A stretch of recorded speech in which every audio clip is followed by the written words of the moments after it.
20,000 रुपये ये वही सैलरी है जहाँ पे जो 15,000 रुपये लोग कमा रहे होते हैं उनका सोचना होता है कि जब मेरी सैलरी ना बढ़कर 20,000 रुपये हो जाएगी उसके बाद मैं कुछ और पैसे जोड़ पाऊँगा, कुछ और पैसे बचा पाऊँगा, लाइफ थोड़ी डिफरेंट हो जाएगी। बट होता क्या है एक्चुअली में कि जब आपकी सैलरी 15,000 से बढ़कर 20,000 रुपये होती है फिर भी मंथ एंड तक पैसा बचता है ज़ीरो।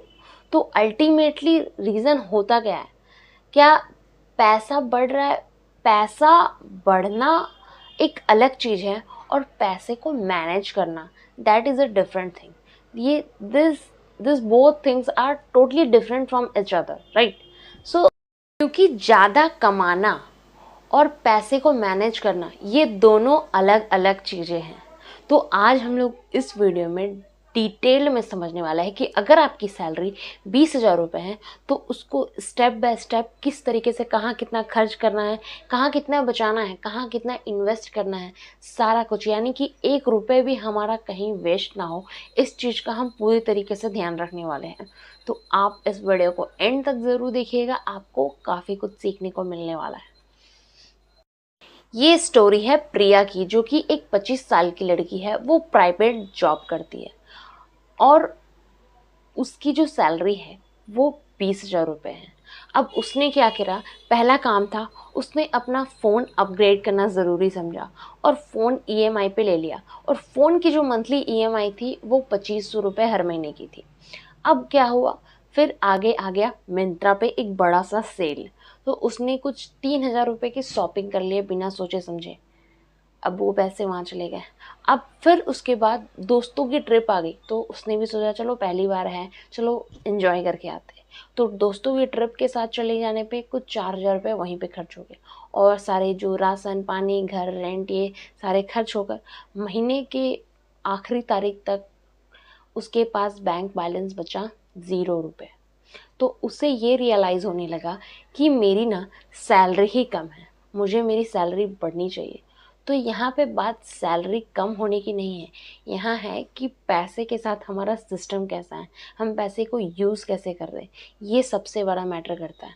और हम करते क्या है, हमारी अगर सबसे बड़ी गलती देखी जाए तो हम अपनी सैलरी बढ़ने के साथ साथ चीज़ों को भी अपग्रेड करने लगते हैं। ये चीज़ें ले आए, ये चीज़ें ले आए, ठीक है। अब फ़ोन ईएमआई पे ले लिया, ये चीज़ें ईएमआई पे ले ली, तो उन सारी चीज़ों को हम कहीं ना कहीं नज़रअंदाज कर देते हैं, इग्नोर। तो ये तो था भैया प्रॉब्लम। अब हम बात करते हैं सॉल्यूशन क्या हो सकता है। तो सबसे पहले हम देखते हैं फिक्स्ड एक्सपेंसेस हमारे क्या क्या है। फिक्स्ड एक्सपेंसेस में हम रखेंगे 8,000 रुपये। 8,000 रुपये में से मान लो 5,000 रुपये का कुछ रेंट, जो कि हमें, अगर आप रेंट पे रहते हो तो आप 5,000 रुपये रेंट पे डालोगे अपने, ठीक है। अब उसमें से मोबाइल का अगर रिचार्ज ये सब करना है तो उसके लिए आपको 400 रुपये रखो। और भी जैसे गैस पानी बिजली ये सब के खर्चे को लेकर आप रखो 600 रुपये। फिर आपका मोबाइल का जो रिचार्ज ये सब को लेकर आप रखो 400 रुपये। ये कुल मिलाकर हो गए टोटल 6,000 रुपये। अब उसमें से बच गए 2,000 रुपये। अगर आपकी कोई ईएमआई चल रही है महीने की तो वो पैसे आप उठाकर डाल दो ईएमआई के लिए। और अगर ईएमआई नहीं है तब तो आप उस पैसे को उठाकर डाल सकते हो इमरजेंसी फंड के लिए। और मेरा एक रिकमेंडेशन है आपके लिए कि अगर अभी आपकी सैलरी 20,000 रुपये है तो आप अवॉइड कीजिए कि आप अभी कोई भी ईएमआई पे चीज़ें ना लें, क्योंकि अगर आप ईएमआई पे चीज़ लेंगे तो कहीं ना कहीं आपके पैसे वो ईएमआई पे भी जा रहे होंगे। तो उसको फ़िलहाल के लिए अगर आप चाहिए तो इग्नोर कीजिए। अगर कुछ ज़्यादा नेसेसरी है तो आप ले सकते हो और उसे अपने 2,000 रुपये के अंदर ही रखें। अब हम आते हैं अपने वेरिएबल एक्सपेंसेस में। वेरिएबल एक्सपेंसेस में आपको रखना है कुल 6,000 रुपये। उसमें से अगर खाने पीने का खर्चा जो है उसको रखना है 3,500 रुपये तक, 3,500 के आसपास, ठीक है। अब जो नेक्स्ट है वो है ट्रांसपोर्टेशन कोर्स, कुछ भी आने जाने का जो खर्चा है उसको करीबन रखना है 1,500 के आसपास, ठीक है। और फिर उसके बाद अगर कुछ मेडिकल के रिलेटेड कुछ हो तो उसके लिए करीबन 1,000 रुपये, अगर कुछ मेडिसिन ये सब लेनी होती है तो उसके लिए कुछ 1,000 रुपये महीने का निकाल देते हैं। अब ये तो जोड़कर हो गए 6,000 रुपये। इसमें आपको एक टिप है कि अगर आपको ग्रॉसरी का सामान लेना है ना तो आप मंथ के एक ही दिन जाओ और पूरा एक लिस्ट बना कर लेके जाओ कि ये चीज़ें खरीदनी है, और वो लिस्ट के अकॉर्डिंग वो सारी चीज़ें एक ही बार में लेके जाओ। इससे होगा क्या कि ऐसे अगर हर बार आप थोड़ा थोड़ा चीज़ें लेने के लिए जाओगे तो 100-500 रुपये 1000 रुपये एक्स्ट्रा लग जाते हैं।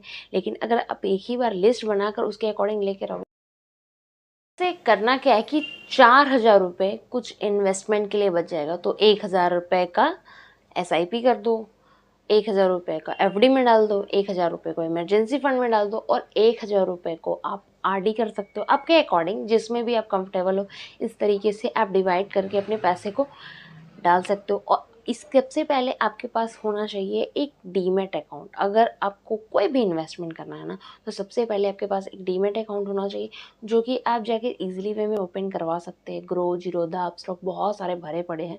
आप किसी में भी जाकर अपना KYC अपडेट कीजिए और उसके बाद ईजिली वे में अपना अकाउंट खुलवा लीजिए। उसके बाद आप वहाँ से इन्वेस्टमेंट करना स्टार्ट कर सकते हैं। ये सारी चीज़ें करके अब जो नेक्स्ट जो 2000 रुपये बच जाएगा, उसको क्या करना है, उसको एकदम गिल्ट फ्री आप खर्च कर सकते हो। जैसे शॉपिंग हो गया, मूवी हो गया, गर्लफ्रेंड बॉयफ्रेंड किसी के साथ भी घूमना होता है ना, वो सारी चीज़ों में आप खर्च कर सकते हो।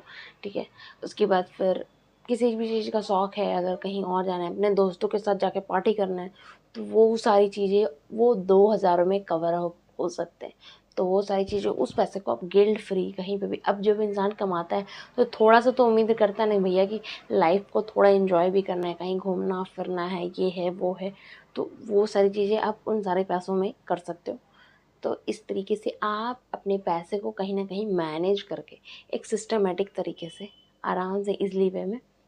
सो फाइनली आपको इस वीडियो से क्या कुछ नया सीखने को मिला, आपको क्या कुछ वैल्यू मिली, सो आप अपना फीडबैक हमारे साथ कमेंट सेक्शन में ज़रूर शेयर कीजिएगा, क्योंकि मुझे आपका कमेंट पढ़कर काफ़ी अच्छा लगता है। एंड आपका क्या कुछ फीडबैक है, आपकी सैलरी कितनी है, इफ़ आप कंफर्टेबल हो तो, एंड आप उस सैलरी को कैसे मैनेज करते हैं, आप कौन से रूल को फॉलो करते हो, अगर आप कंफर्टेबल है तो हमारे साथ शेयर ज़रूर कर सकते हैं। सो आपका क्या कुछ गाइड, आपको इस वीडियो से क्या कुछ सीखने को मिला, आपने क्या कुछ नया लर्न किया, आपका क्या कुछ फीडबैक है, वो आप हमें हमारे कमेंट सेक्शन के थ्रू डेफिनेटली शेयर कीजिएगा, क्योंकि आपका एक कमेंट मुझे काफ़ी मोटिवेट करता है।